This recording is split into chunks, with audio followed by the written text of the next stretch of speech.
मित्रों, आप सभी जानते हैं कि आजकल चर्चा के केंद्र बिंदु में नई नई राष्ट्रीय पार्टी का दर्जा प्राप्त किए हुए भारत की राजनीति की सबसे नई नवेली, अजब अलबेली और अब एक पहेली बनती हुई पार्टी की राजकीय करामात सबके सामने है।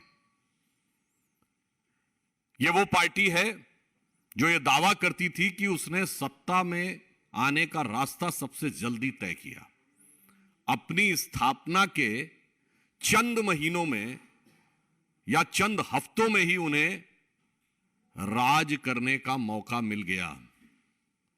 परंतु एक कहावत होती है कि राज योग जब आता है तो अक्सर उसके साथ राज रोग आता है। परंतु आम आदमी पार्टी के संदर्भ में यह राजरोग कितनी जल्दी, कितना संक्रामक हो जाएगा, यह शायद दिल्ली और देश की जनता की समझ से बाहर था। आज वह राजरोग उनकी सरकार, सरकारों के विभाग, पार्टी, संगठन से होता हुआ घर के अंदर तक पहुंच गया। मैं मानता हूं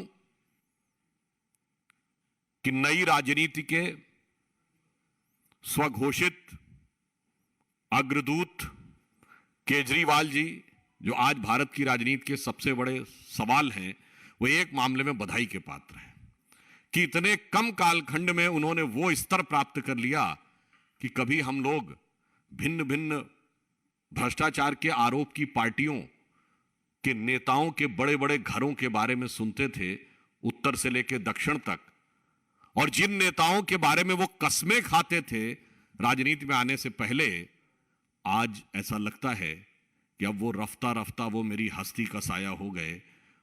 वो राजनीतिक दल के नेता कहते होंगे कि हां भाई, अब आप हमारी लीग में शामिल हो गए। आज दिल्ली स्तब्ध है।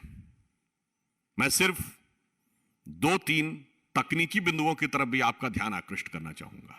यह वही पार्टी है जिसने कॉमनवेल्थ घोटाले के समय कहा था कि 200 रुपए की चेयर मिलती थी और 8,000 रुपए में खरीदी गई थी, यानी 40 गुना। और वो आज 2,000 रुपए में मिलने वाली कालीन 20 लाख रुपए में खरीद रहे हैं, यानी 1,000 गुना। दूसरा एक टेक्निकल पॉइंट यह है कि दिल्ली सरकार का एक जनरल फाइनेंशियल रूल 2019 है, जो ये सीमा निर्धारित करता है कि 10 करोड़ रुपए से अथवा 10 करोड़ या इससे ऊपर का कोई भी एक्सपेंडिचर होगा तो वो एलजी के पास जाएगा। 10 करोड़ तक के एक्सपेंडिचर है, 10 करोड़ से नीचे तक के एक्सपेंडिचर की व्यय करने की जो शक्ति है वो विभागाध्यक्ष यानी हेड ऑफ द डिपार्टमेंट के पास रहेगी, यानी डिपार्टमेंटल मिनिस्टर के पास रहेगी। अब आप देखिए, इस बंगला बने न्यारा के भिन्न भिन्न चरणों में 9-9 करोड़ से ऊपर के कई एक्सपेंडिचर्स हुए हैं जो अलग अलग हेड में किए गए हैं। मतलब 1 सितंबर सन 2020 को 8 करोड़ रुपए का, 22 जनवरी 2021 को 9.09 करोड़ रुपए का, 29 जून 2022 को 9.34 करोड़ रुपए का।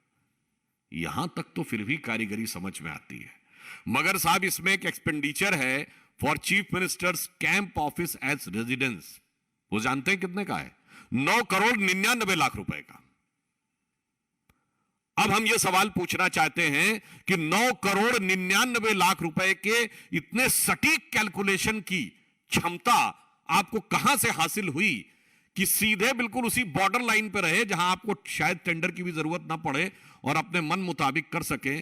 और मजे की बात है, इसके लिए कंसल्टेंट भी अपॉइंट किया गया है। मतलब आपने कभी सोचा कि घर की साज सज्जा के लिए कंसल्टेंट अपॉइंट किया गया है जिसको 1 करोड़ रुपए दिए गए। अब वैसे ये कंसल्टेंट कौन है, यह भी उनको खुलासा करना चाहिए कि आम आदमियों के बीच में कोई अपना आदमी तो नहीं है उस कंसल्टेंसी में। मगर आप सोचिए, मुझे लगता है उस कंसल्टेंट ने भी बड़ी मतलब दक्षता का परिचय दिया है कि 9 करोड़ 99 लाख रुपए का उसने कैलकुलेशन करके बता दिया कि यह किया जा सकता है। यह साफ साफ आम आदमी पार्टी के भ्रष्टाचार के मुखौटे को बेनकाब करता। और मैं याद दिलाना चाहता हूं ये वही पार्टी ने जो 20,000 रुपए की चाय पिलवाया करती थी।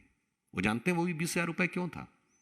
उस समय यह नियम था कि 20,000 रुपए तक का कैश यदि कोई पार्टी को डोनेशन में देता है तो उसका नाम पता बताने की जरूरत नहीं है। जो मोदी जी के नेतृत्व की हमारी सरकार ने राजनीति में पारदर्शिता लाने की प्रतिबद्धता के चलते घटाकर 2,000 कर दिया है। इसीलिए 20,000 की चाय पिलाते थे। और सुनिए, 20,000 में चाय नहीं, खाना भी नहीं खिलाते थे, चाय पिलाते थे। क्योंकि खाने में तो फिर भी हिसाब देना जब मुश्किल होगा कि 5,000 ने खाया कि 10,000 ने खाया। चाय तो बहुत आसान है। यह चरित्र तब भी ये था और आज भी है। तीसरी बात उनकी तरफ से यह बचाव में कही गई कि पीडब्ल्यूडी ने यह किया है और पीडब्ल्यूडी का अपना नियम और व्यवस्था है। तो हम सिर्फ यह पूछना चाहते हैं कि पीडब्ल्यूडी की जहां तक हम लोगों की जानकारी है, एस्टैब्लिश गाइडलाइंस के अनुसार जो फ्लोरिंग होती है या तो वुडन फ्लोरिंग होती है या जो एक नॉर्मल इंडियन मार्बल अवेलेबल होता है वो होती है। अब वो दिल्ली सरकार का वह रूल या क्लॉज कोट करके बताएं जिसमें पीडब्ल्यूडी को इंपोर्टेड सुपर एक्सक्लूसिव मार्बल लगाने का अधिकार था और बगैर इनकी अनुमति के किया गया था। यानी हम यह कह सकते हैं कि ये 3 बिंदु, फाइनेंशियल रूल का पालन नहीं करना, 1,000 गुना कीमत की कालीन लेना, 1 करोड़ रुपए का कंसल्टेंट और 9 करोड़ 99 लाख रुपए की कैलकुलेशन, इसका उन्हें जवाब देना चाहिए। मजाक में कभी कभी कहा जाता था ना, अरे साहब जब नवाब साहब का महल बनेगा ना तो अरे छोटा मोटा काम करने वाले भी लखपति हो जाएंगे।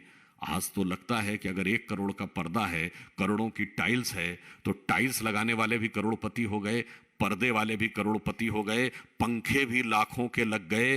ये मान्यवर, ये कौन सी हवा आपको लगी कि लाखों रुपए के पंखे की ही हवा आपको चाहिए थी? और ये कौन सा पर्दा था 1 करोड़ रुपए के? ये कौन से पर्दे को छुपाना चाहते थे? यह बात सबके सामने होनी चाहिए। और एक बात मैं गंभीरता से कहना चाहूंगा, दिल्ली की जनता ने इनके द्वारा किए गए दावों को लेकर एक विश्वास किया। आज दिल्ली की जनता अपने को छला हुआ, ठगा हुआ महसूस कर रही है। मुझे लगता है कि इतने कम कालखंड में किसी पार्टी ने जिस प्रदेश से चुन के आए हो उसकी जनता के विश्वास पर इतना बड़ा आघात कभी नहीं किया होगा जो आम आदमी पार्टी और उनके नेता केजरीवाल जी के आवास को लेकर हुआ है। अब वो बातें आप सब जानते हैं कि जो इनका कमिटमेंट होता था अब सब चला गया है। अब टोपी भी गई है, मफलर भी गया है, पर उसके साथ साथ मुख का मुखौटा भी उतर गया है। तो मैं सिर्फ ये कहना चाहूंगा कि अब जिस तरीके से वो उनकी हकीकत जाहिर हो गई है इस मकान को लेकर, तो मुझे उसके ऊपर एक ही पंक्ति ध्यान आती है कि अब जो चेहरे से जाहिर है छुपाएं कैसे? अब जो चेहरे से जाहिर है छुपाएं कैसे? आपकी मर्जी के मुताबिक नजर आए कैसे? घर सजाने का तसव्वुर हुआ अब बात की बात, अब तो मुश्किल है कि घर की हकीकत को छुपाएं कैसे।